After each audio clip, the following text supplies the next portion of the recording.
Hi there, hope you're having a pleasant day wherever you may be. I'm on another adventure here.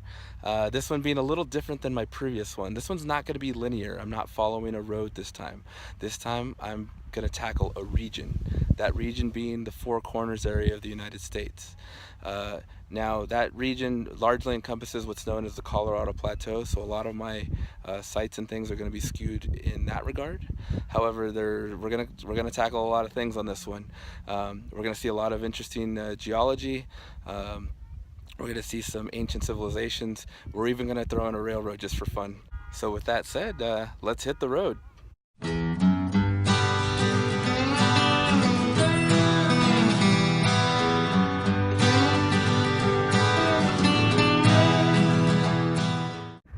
So it only made sense to start this journey, you guessed it, at the epicenter, the Four Corners Monument, which is a quirky little geographic oddity. It's like 2 weeks from everywhere.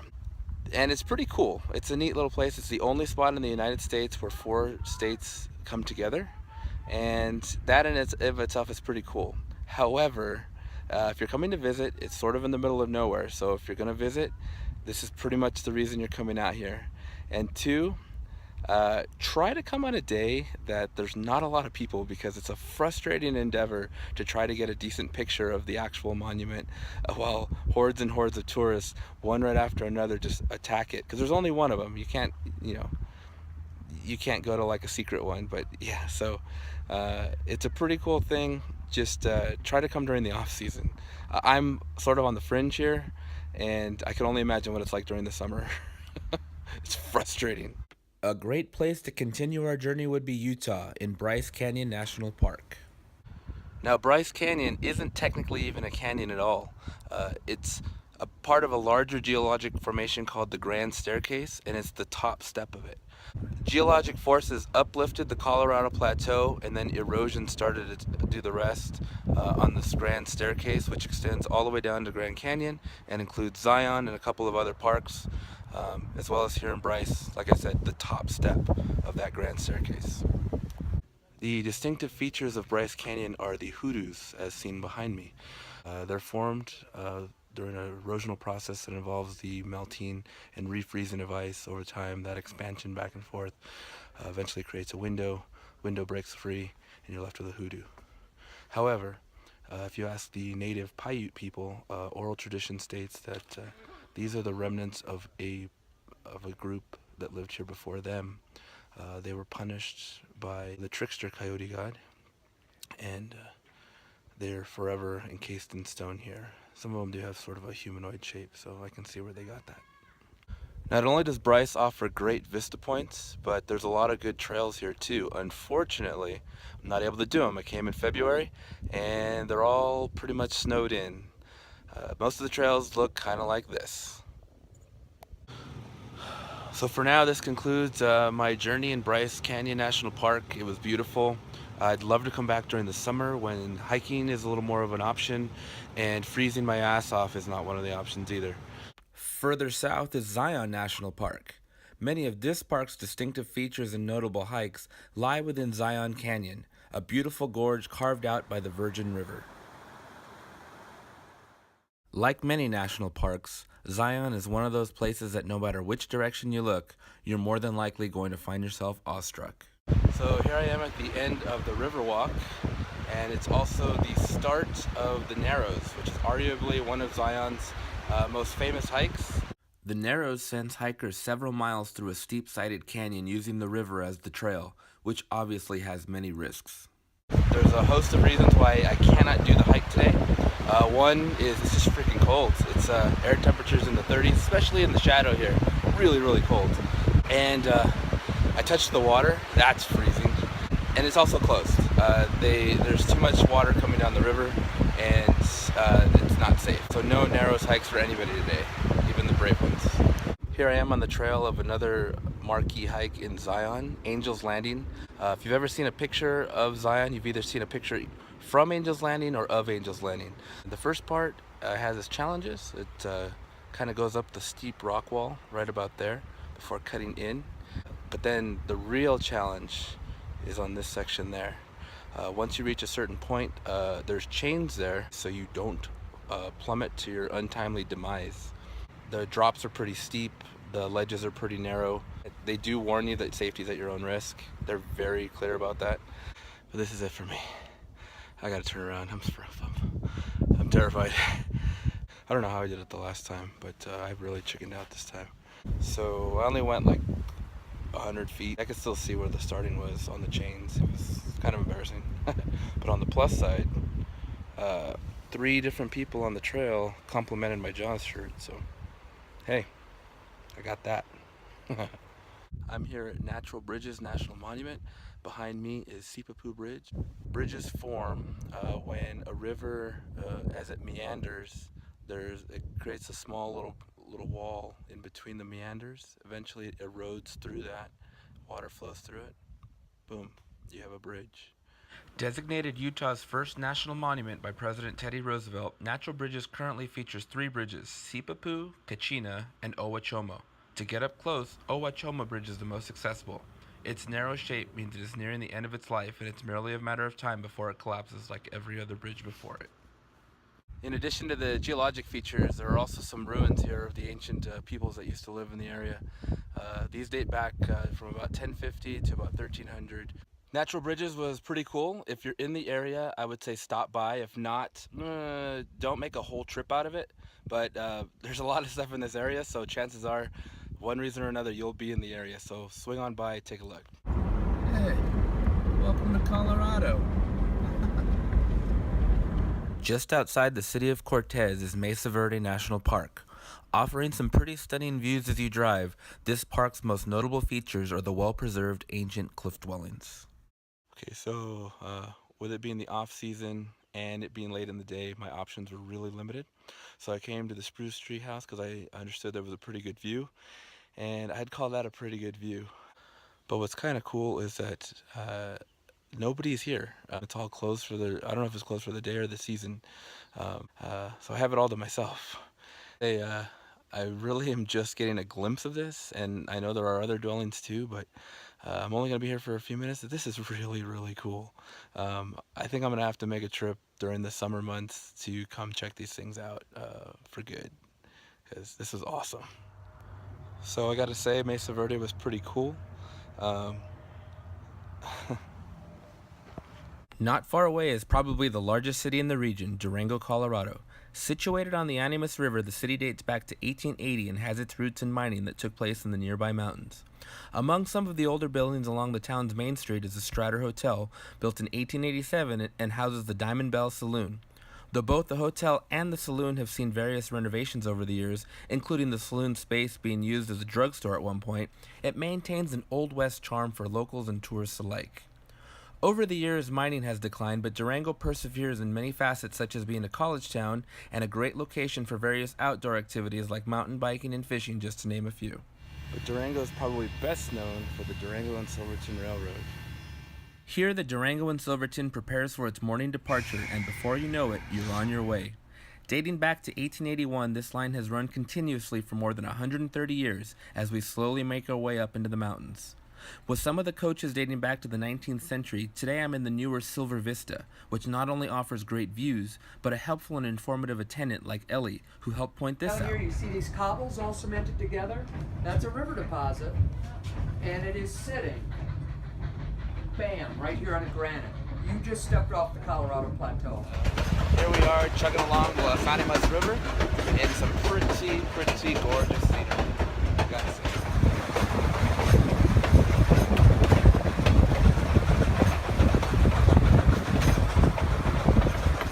Built for the mining operations nearby, this train makes its way up to the small mining town of Silverton during the summer months. During the winter, avalanches are a risk, and instead you stop at Cascade Canyon for just long enough to have an enjoyable lunch. And with a few blasts of the horn, it's back on the rails and headed for home.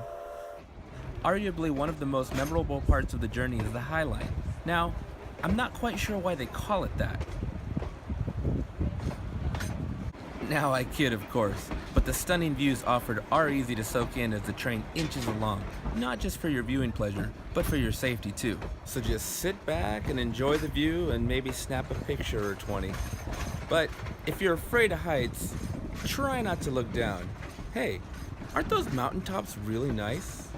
All in all, the Durango and Silverton is a great opportunity for train lovers and nature lovers alike, giving you an up-close view of some stunning Colorado scenery, as well as, dare I say, a trip of a lifetime.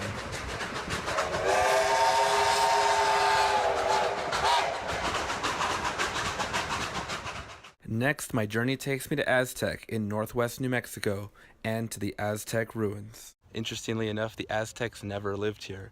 That was likely an old Spanish term that was kind of a generalization. Instead, they were ancient Puebloan people of the region, which are responsible for a lot of these areas, like Mesa Verde, things like that. Built around 1100, these ruins are remarkably well preserved. At the Visitor Center, you are given a loaner guide to take along the half-mile trail that describes the history of not only the buildings and architecture, but of the ancient peoples that once called this home. I think it's easy to forget that we have our own native peoples and their history, and some of it's well preserved, like here at the Aztec Ruins.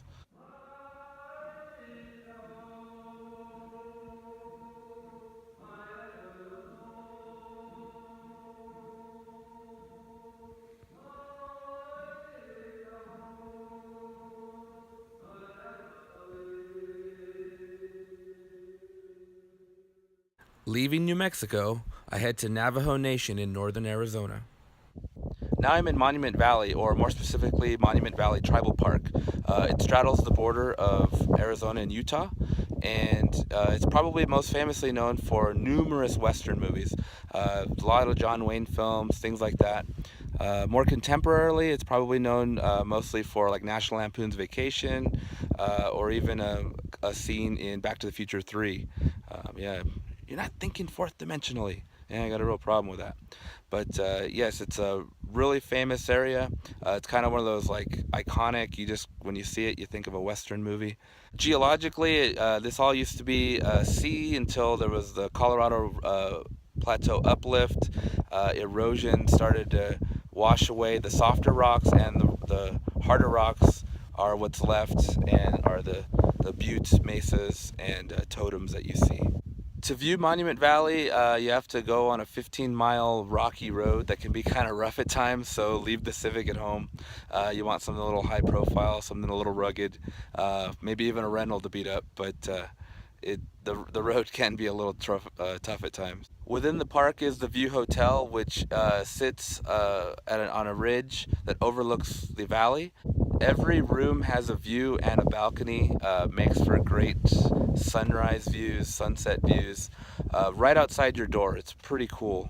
All in all, a pretty gorgeous place, and I would recommend, if you're in the area, taking a look, checking it out. We get up early, before the din and the hurly-burly. Oh Lord, we got a lot of work to do. We stay out late, we know Babylon don't hibernate, no. Oh Lord, we got a lot of work to do.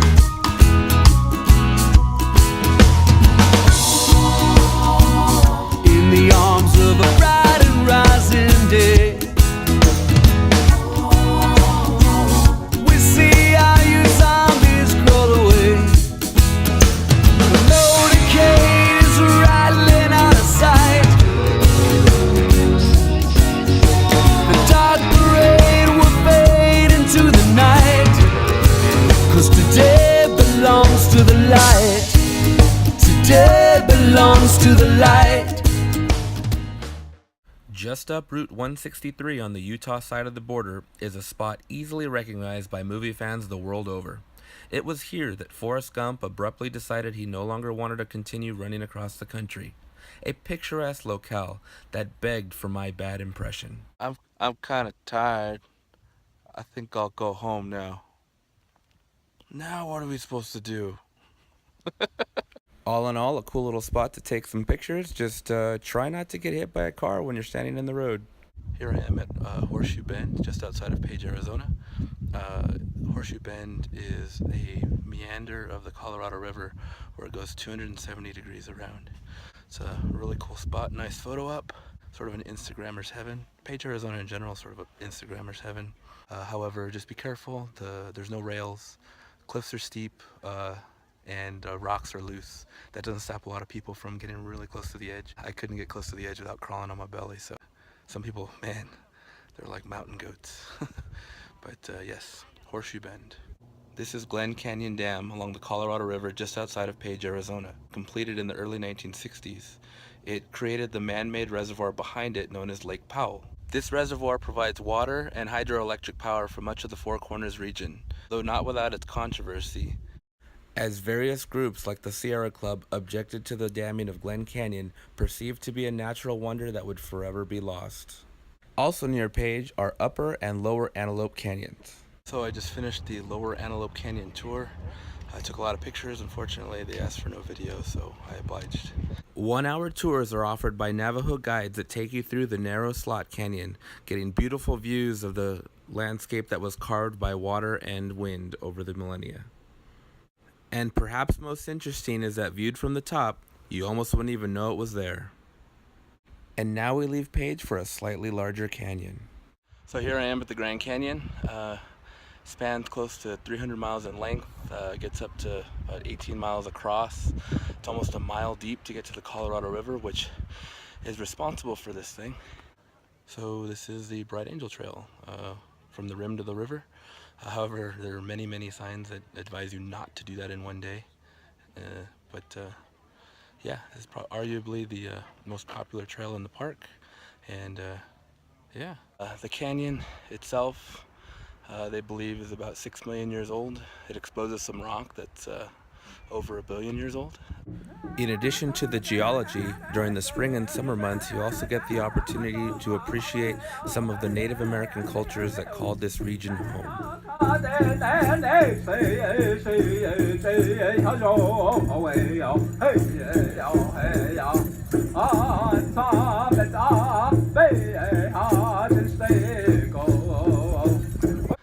It's definitely interesting coming here after going to like Bryce and becoming familiar with the Grand Staircase, and that this is the lowest step of the Grand Staircase.